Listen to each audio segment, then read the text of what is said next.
What's up, folks? Welcome back. Again, sorry for the squeaking. I do have a new chair. I have to make some adjustments for it. I will do that. But I wanted to talk about something. Cam Newton. Cam Newton said some things. I want y'all to listen to it real quick, and then we're going to talk about it. What they deem is a boss chick. Now, a woman for me is handling your own, but knowing how to cater to a man's needs, right? And I think a lot of times when you get that aesthetic of like, I'm a boss, like I'm a this, I'm a that, no, baby, like, but you can't cook. Okay. You don't know when to be quiet. You don't know how to allow a man to lead. Aesthetic of, Hey, man. Y'all know where I stand on this. See, listen. Women think that men want these sculpted bodies, perfect woman, perfect everything. They want a homemaker, freak in the sheets, lady in the streets, freak in the sheets, all that cliche, goofy shit that they hear in music. But the real truth is, let me actually fix the lighting real quick, guys. But the real truth is, men aren't attracted to these so-called boss bitches that they like to call themselves. Boss ass bitches, boss chick, whatever you want to call yourself. Men aren't really attracted to that, if I'm being completely honest with y'all. Men appreciate a woman that makes shit happen, but a lot of times with these boss chicks, they come with this mentality, this vitriol, this anger, this entitlement of like, they make it very clear they don't need you. And a key thing for men, they want to be needed. They love to be needed. You know what I mean? So ladies, when you say, oh baby, can you grab that off the top shelf for me? Or, oh baby, can you my air is low in my tires. Can you give me some air in my tires? Now, can you go anywhere and get that kind of shit? Yeah. But men are solution-focused problem solvers. Men that's about their business, men that's on top of their shit. Y'all know the type of men I'm talking about. They're solution-focused. They're problem solvers. They look to get rid of issues. They're not looking to fester on issues. They're not looking to create issues. When issues come afoot, because that's what happens in life, men hunker down. They take those lashes. They get over them shits, and they get back to business. A lot of times, people confuse that. And they think, well, if a man like that is doing what he's doing, the last thing he wants is a woman who don't do shit. What he wants is a woman who matches that energy. If I'm a man, 100% comfortable in my masculinity, 100% comfortable with what I do, hustle, get to my business, get to my money, whatever the case may be, right? When I come home, I want to be at peace. In my household, we don't talk about this a lot, but that's supposed to be a man's sanctuary, right? Doesn't even have to be the whole household. It can just be a man cave. That man cave shit is way bigger than what people think it is. Ladies, if you have a man and he does not have a place to go in solitude with a door to shut off the rest of the house to, that man is not at his peak peace. I promise you. A man is supposed to have a room that he goes into. A lot of times where y'all see this in those movies, you see a study. You see a library where a man is in a library with a cigar and a leather chair. Ladies, that mentality, it goes everywhere. If a man does not have a place to go that he can close off with a door, he is not at his peak peace. So with that being said, when a man comes home, the last thing he want to fucking do is to be arguing with a woman. The last thing he want to fucking do is to cook a meal. Now, single men, they have to do that, you know. They may have to prepare and all that. They have to adjust to that. But a man that's in a relationship, the last thing he want to do is come home cooking a meal. Now, I know what y'all like to say. Y'all like to say, well, if we're going half and half on the bills, if we're splitting the bills 50-50, we're going to split these chores 50-50. What about that man that can't do them dishes? What about that man that can't do the garbage? Men, yes, they should help clean up. Don't get me wrong. I'm one of them people, look, a woman got to do 50-50 with you. You better be cleaning up, doing dishes, doing taking out the garbage. I'm a person who believes if one person do the dishes, the other person should, if one person cooks, the other person should be doing the dishes. That's what I'm a believer in. Now, I know there's some people out there, like my mom raised me to clean as you go. So there's no dishes. But one person cooks, one person knocks those dishes out. You know what I mean? It's ways to get this shit done. Now, some people will say, well, one thing is harder than the other. It ain't, y'all trying to do this 50-50 shit. There's no perfect 50-50 unison. Just do something to help make that other person's life easier, whatever it may be. If that person's cooking, go clean them fucking dishes. If one person do the laundry, the other person need to be sweeping and mopping. You feel what I'm saying? There's contributions that can be made in those 50-50 households. Because I hate how y'all downplay those 50-50 households, how if you got to pay half the bills, you shouldn't be domesticated. What the fuck are you talking about? What are you talking about? If the financial situation calls for you to be at work and him to be at work, and y'all splitting them bills, when y'all get home, y'all need to be splitting that workload in some capacity.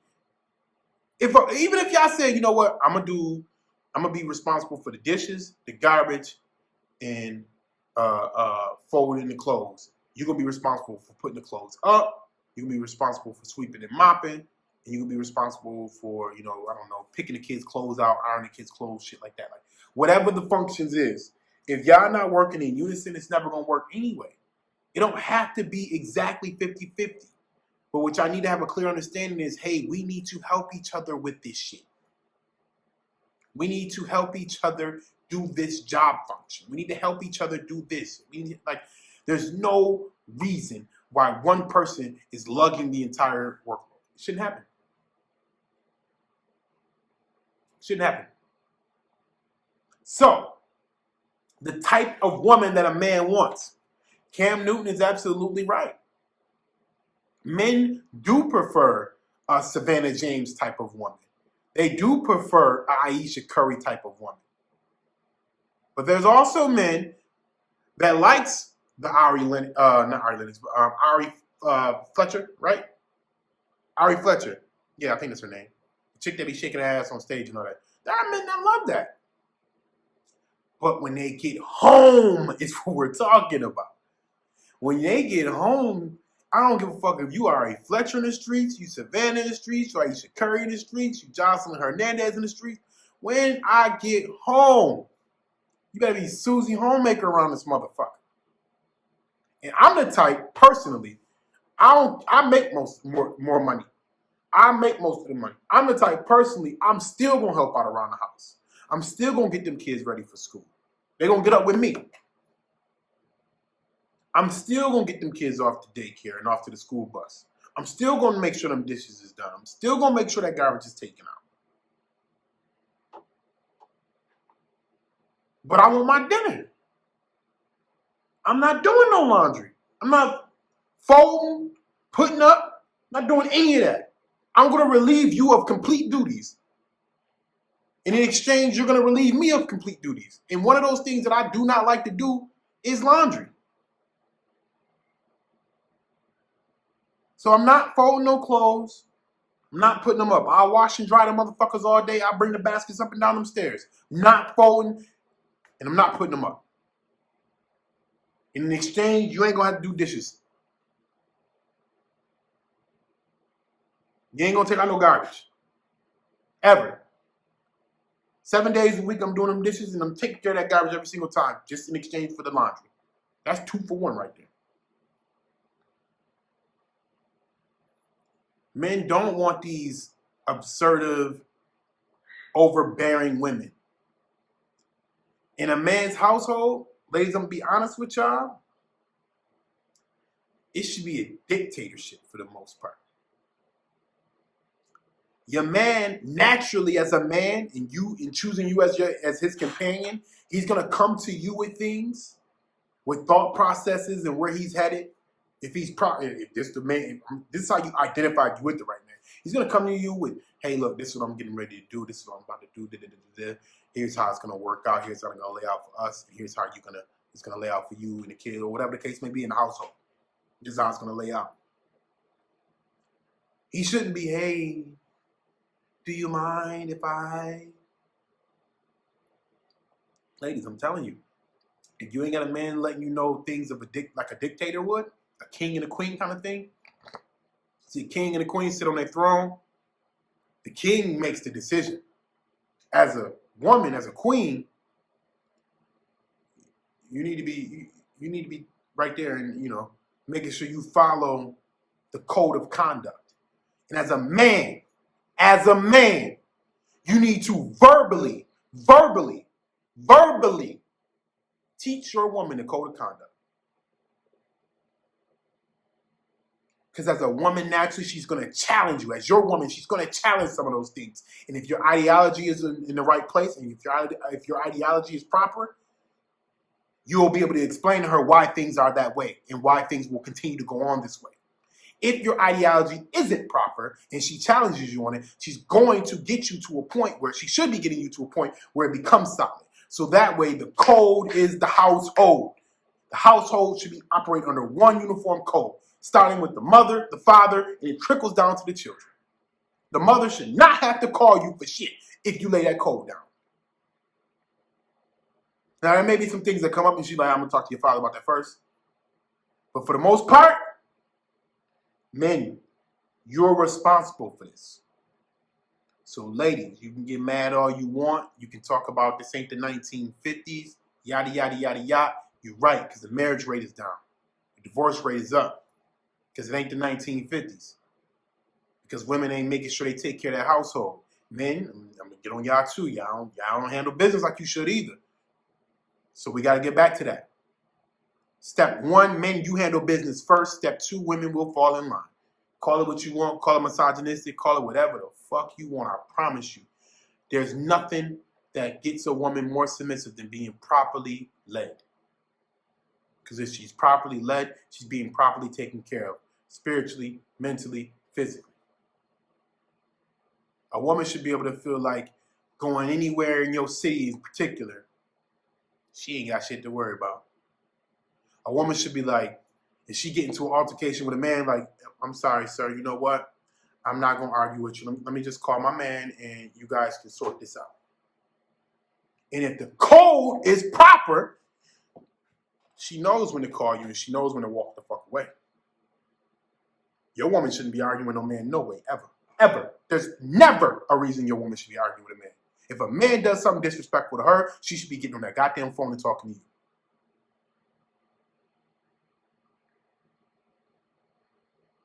There's never a situation where a woman should be arguing with a man. Not when she has a man at home. No way. No way. And as a man, you will make the calculated decision and do what you feel like is best to make sure you protect your woman and your family. So, ladies, call it what you want. Baby, bring me my plate. You know what I mean? A man that's taken care of is going to take care of everything around him. Remember that. A man that's taken care of is going to take care of everything around him. Without question, without hesitation. That man go work 3 fucking jobs if it's necessary. He will. Problem is, y'all too busy arguing about being a woman that wants to help take care of her man. And in reverse, get that reciprocity. Y'all want to argue about that. You don't want to do that, so then you turn into these bitter betties. You know what I mean? And here you are alone. And the pandemic showed you. It showed you how brutal and wicked it can be. So think about that. Before you argue about you don't want to take a man a plate. It's your man. It's your man. You'll do everything in the bedroom with him, but you won't bring him a plate? What the fuck are we talking about? Oh, nah, I'm going to do everything in the bedroom with you, but bringing you a plate is that's my boundary. What? Do y'all hear yourselves? Think. Do you hear yourselves? Think. Think about it. See you next time, man. I appreciate y'all. As more topics come up, I'm always touch on them. Things of that nature. Make sure you follow me on all social media platforms, HVOMar. I want y'all to watch a link I'm going to put in the description. Called it's something I think it's called the Tale of Two Claires or something like that. It's going to be in the description by the business. I need y'all to watch that so y'all can understand. Women, this is for women to watch, so y'all can understand how you should operate with a producer. Men, you should strive to be a producer no matter what. No matter what you do in your career field, you should strive to be a producer. Women, you should strive to push a man to be a producer and make sure you anchor to one as tight as possible. There ain't a lot of us. All right? Talk to y'all next time, man. Make sure you leave your comments. Let me know what you think. If you agree, disagree, I'm perfectly fine with that. Let me know in the comment section. Make sure you like, make sure you share. We out of here.